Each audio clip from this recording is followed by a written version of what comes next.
got your Becky moment. I got my Sasha moment. You got your Cesaro moment. Everyone's happy. I'm We gonna put say smiles that, on people's faces on this show. I'm gonna say this: the more than one just thing smiles. you can count on. Shut up. The one thing you can count on with SmackDown, whether the storylines are weird, if the storylines are bad, you can always pick it up with great wrestling. Okay, that's the hook with SmackDown. SmackDown is once again the wrestling show. Although the real flaw from this week is that there are only 3 matches on the card, and 2 of them were like Charlotte and Carmella. Meh. It was a mesh. Yeah, this is a week where the second one was a more story driven match. It was barely 5 minutes with Zelina Vega and Lana. That was more story oriented than actual wrestling. The only real legit wrestling match that we got was this 13-minute tag match that was at the beginning of the show. The rest, it was a very promo heavy show. But you know and what? It didn't hurt. It wasn't. I wasn't saying that like it was terrible. It was a terrible decision. It's just you could definitely tell for a wrestling show to get very little wrestling. But you know what? It took a few notches down. I'm not even going to say that. I still enjoyed this. Oh, I enjoyed it too. I still enjoyed this about the same as I enjoyed last week. You want to know why? Because once again, it did a better job than Raw did of building up its storylines towards SummerSlam. Mm-hmm. Okay, there was nothing that had me turning away from the TV in disgust. Like this, I don't want this on my TV. There was nothing like that. Okay, Samoa Joe's promo. Samoa Joe should be Samoa Joe should be at a higher point than where he is now. Seriously, does Joe know how to cut a bad promo? No. I don't think he does. And it is now. Before it was a wrestling match. A wrestling match we wanted to see, Samoa Joe versus AJ Styles. Now it's personal and a grudge match. It's going to be a fight. Because of what Samoa Joe said in this promo. And once again, I'm here for it. I'm here for all things SmackDown on SummerSlam. When it comes to Raw, there's only really three story. Actually, I'll say four storylines that gets me interested. The three in which are actually building for SummerSlam, and the other one is actually like, you know what? I'm intrigued on where they're going with it, and that's the Mojo Rawley versus Bobby Roode. It's a very undercard feud, but I like both guys. So Mojo's actually being a legit. He's actually being built up to being a legit heel, and Bobby Roode kind of needs a redemption arc, and I feel like these two actually kind of need to face each other. The second is. Can I make one point before you continue? Sure. In the year 2018, Mojo Rawley is more of a credible threat than Bobby Lashley is. Think about it. Continue. Wow. Mind blown yet? Not yet.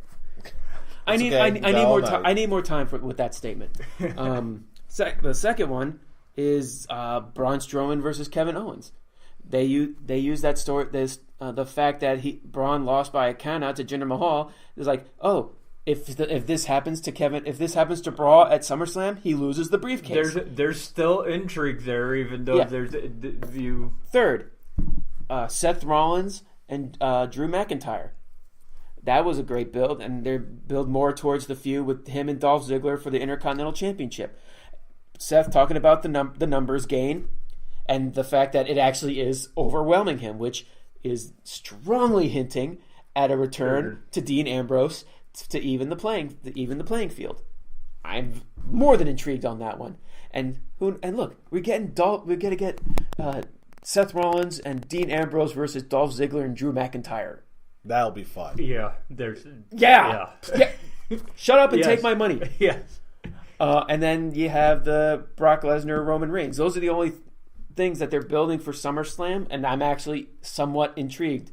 Less so the Brock Lesnar and Roman Reigns for obvious reasons, because it's just obviously what they're planning on that one.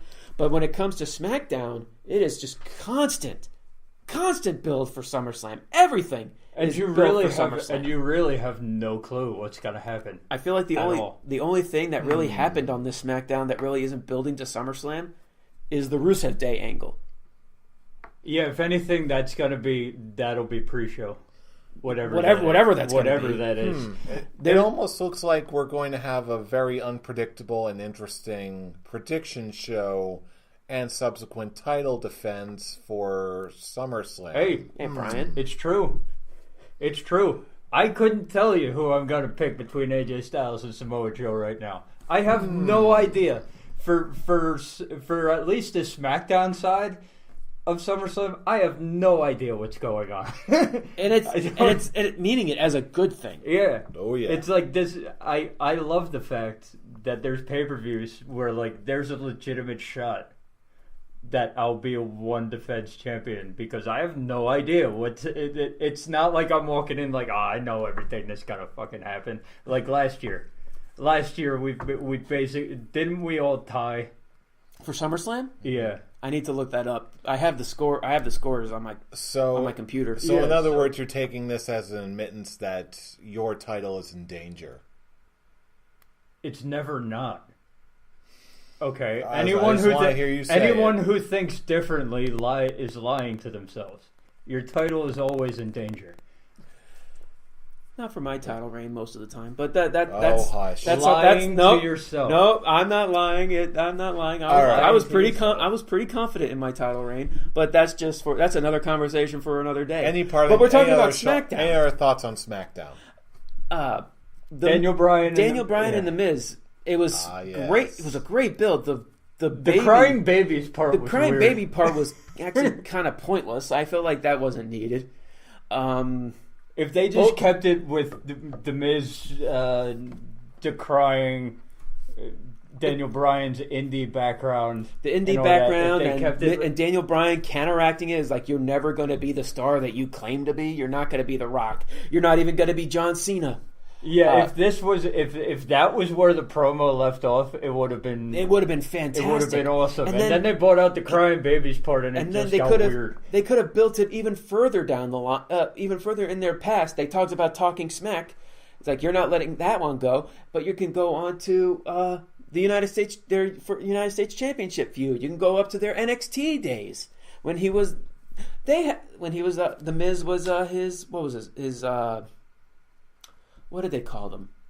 Mentors? Coaches. Thank you. When he was the coaches, this is basically, what is it? 10 years now. You have plenty of history to work with here. Yeah, these guys have plenty of history. These guys are pretty much today's version of like those big feuds that have just been going on for so long. They're the Rock versus Stone Cold Steve Austin of today. They're Bret Hart, Shawn Michaels. At least in the ring, not behind the scenes. They're probably best friends behind the scenes, but they're perfect characters of hating each other. But yeah, minus the baby thing, they have plenty. They have plenty to build on with this one, and they can even have their wives show up and have their little bits like, oh, my reality TV show is better than your reality TV show. I don't want that. But WWE's stupid enough to probably actually pull shit like that in the next 3 weeks. Or is it now 2 weeks? I think it's about 2. Is it 2? 2 weeks on Sunday. 2 weeks on Sunday. Okay. Yes. So I guess we're all in agreement that SmackDown was a better show this week. I'm gonna say I'm gonna say yes. SmackDown was the better show, but the fact that there was lack of wrestling definitely took a couple of points off for me.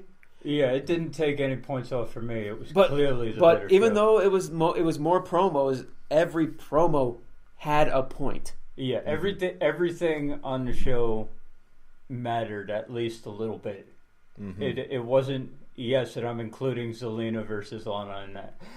Mm-hmm. It just continued with the Rusev. Exactly. Rusev everything continued something that they've been building up for weeks beforehand. Mm-hmm. Okay, which I can't say for Raw. Mm. So, in my eyes, no matter what happened with the wrestling, okay, it was still hands down, clearly the better show. Mm-hmm. So, as always, those are our thoughts from this past week in wrestling. Now, we're turning the floor over to you, our listening audience. So drop us a line all across the internet, wherever you may be. If you're joining us on YouTube, leave us a comment. Give us a thumbs up or a subscription if you like. If you want to hear more every single week. If you're joining us on Facebook, look for our page, The Scholars of Wrestling Show. Give us a like there too. If you're joining us on Spotify, follow our podcast, subscribe there too. We always love to hear from you. But if you really want to get into touch with us on a more up-close and personal matter, you can check us out on Twitter. Starting with our main page at ScholarsOW for all the latest episode uploads every single week. And of course, you can also contact us and join the conversation on our personal Twitter accounts. Fool, where can he reach you? You can reach me at The Avatar. And Champ Brian. You can reach your reigning, defending, undisputed Scholars of Wrestling champion at Atomic Beanpole. And you can reach me at I'm Robbie Rage. Follow us, join us in the conversation. It's the best part about being a wrestling fan in this day and age. Join the conversation, have some fun. And with that, you guys got anything else? Yeah. For this week? I think I got a little something. A little something, you say? Hold on. Holding for what exactly? Holding for glasses? What? Fool, you've got glasses too. Wait, what? Oh well, we're doing this. Might as well roll with it. Tarek, hit the music.